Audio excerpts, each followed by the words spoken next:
Welcome back to the Portland Sideboard, everyone. I'm Glenn Jones, and I'm here with RK Post. Hi. RK Post is one of Magic's most iconic artists, I think. Your stuff's really recognizable. All of your cards very distinctive. I hope so. That's the goal, right? Yeah, it's been like 14, 15 years worth of work, so. Yeah. This year and a little bit before that, you've been doing just a lot more signings than usual, I think I've noticed. Yeah. You could put it that way. Several continents, several cities, and March was a really crazy month. I did 4 GPs that month. Steve Argyle also did 4 GPs that month, so I thought we actually crossed paths twice. So is there a signing rivalry between you, or? You wouldn't think so, but sometimes, yeah, maybe. I don't know. All right. Yeah.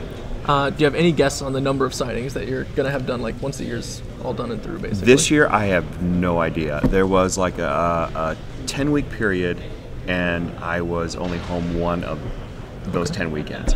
Right now I'm in a 6-weekend stint. I'm home 1 weekend in the 6 weeks. So next weekend I'll be in Moscow for the GP there. Oh, wow. Last weekend I was at PAX. Weekend before that the GP in Boston, and here Portland, Star City. I can sympathize with that schedule. Yeah. So obviously you sign a lot of cards at all of these events. What are some of your most signed cards?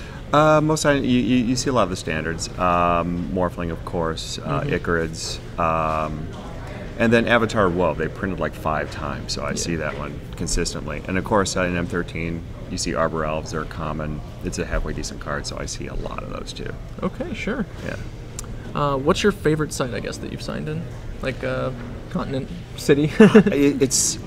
I have a terrible memory, so it all becomes a blur at the end of the day. But recently, Sao Paulo was a lot of fun. Sao Paulo, that was South America, Brazil, right? Yes, exactly. Yes, okay. Yeah, very good. My geography teacher was horrified passed. and mortified watching. I actually learned from you before this event, you work full-time for another company. I actually didn't know that. I do. And you wouldn't think so. You'd think I just spend all my time traveling and then doing freelance in between then. So all the Magic work I do it's freelance.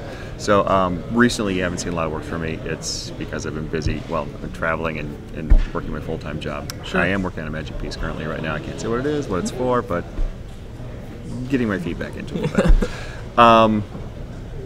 Yeah, I work for Big Fish. It's in Seattle. We do casual video games, and the core audience is none of the people you see here, really. It's their mothers or grandmothers. Sure. So, has it been hard to integrate having the full-time job with Magic and signing? I know you said you've had to kind of put it on the back burner, I guess. It's not easy, especially when you're asking for another day or two off. A lot of the signings I actually do compact into the time I'm not at work. So in Portland, I worked a full day on Friday, drove down Friday night, got in around 10, and I'll be leaving back tonight, back to work on Monday morning. Sure.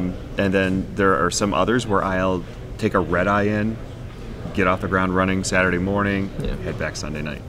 It's a very player-like schedule, actually. It kind of is, yeah. So you've been doing this for a fair while, as you already noted. Right. Have you changed mediums a lot? Do you have a favorite medium you like to work in? Or? I always love working in oils, and unfortunately, because of where I live right now, there's light-colored carpeting all over the house. It's kind of tough to paint in oils, and since I don't own the house, I rent the house. Sure. It's even harder that way. I am contemplating actually going back to oils with this next one. Okay. Just for fun, and I don't know. I kind of like. It takes a little bit longer, and it's a little dirtier, a little messier. But at the end of the day, you end up with this painting. Otherwise, everything else is in Photoshop right now. Sure. Your style, as we've said, people can usually just pick your cards out of a lineup pretty easily. I hope so. Do you have? I hope so in a good way. Yeah. That would be awkward. Yeah. Do you have any influences that you can specifically name, or artists? I see things around me and I just kind of draw it in. Sometimes I purposely stay away from, more current artists' work. I mean, I'll still peek and look and just be in total envy, but I don't want some things to influence me too heavily. It's Sure. that totally looks like this guy's work. That's fair. But a lot of the turn of the century illustration I like to look at. A lot of the black and white pen ink work, like Franklin Booth, Virgil Finlay, some of the pulp stuff. I love that. So okay. Yeah, every chance I get, I'll take a look at it. Another thing that's actually really distinctive is your signature. I got a card signed by you when I was a very small child, and I can still remember I know, that's the horrible, card. isn't it? Yeah, you do this long enough. Yeah. Somebody was a small child at some point when they. I can remember the card and the signature, and it's just like so noticeable. It was an Abyssal Horror from Urza Saga, and it was signed in gold Sharpie. Okay. Oh wow. So it's very specific. Yeah. Yeah. I remember. Creating memories. Have you always had that signature, or is that something you like one day you just decided like, this is how I'm going to sign? Like, I'm just curious. Like, kind of. It kind of evolved. I was doing a lot of black and white pen and ink work for role-playing games, and then my signature, to be clever, I kind of stacked up RKPOST in like a little postage stamp thing, and then I started working on Planescape, and Planescape's a little more frolicky, a little more fun. So it got this, and I got the little curly cube box thing around it, and the stamp went away, of course, and the little squiggle on either side of my real signature was just horrible. And it's kind of evolved, but kind of stayed that way ever since. So it's more of a vertical kind of thing, and it kind of fits in small spaces better than other things. Yeah, okay. That's really interesting. I guess we'll close out with, do you have any tips for people who would like to get into magic art or just fantasy art in general? Because you've been here a while. So tips, I don't know.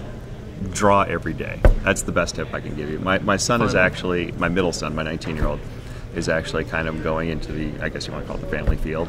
Okay. But no, he just does stuff every day, and then he just gets better and better and better. Awesome. Well, I'll say my first portfolio I submitted was really bad. Don't tell anybody. Okay. So then I worked, and I got a little better. So. All right. Yeah. Thanks for joining us. I appreciate it. Thank you. We're going to be back with more Legacy.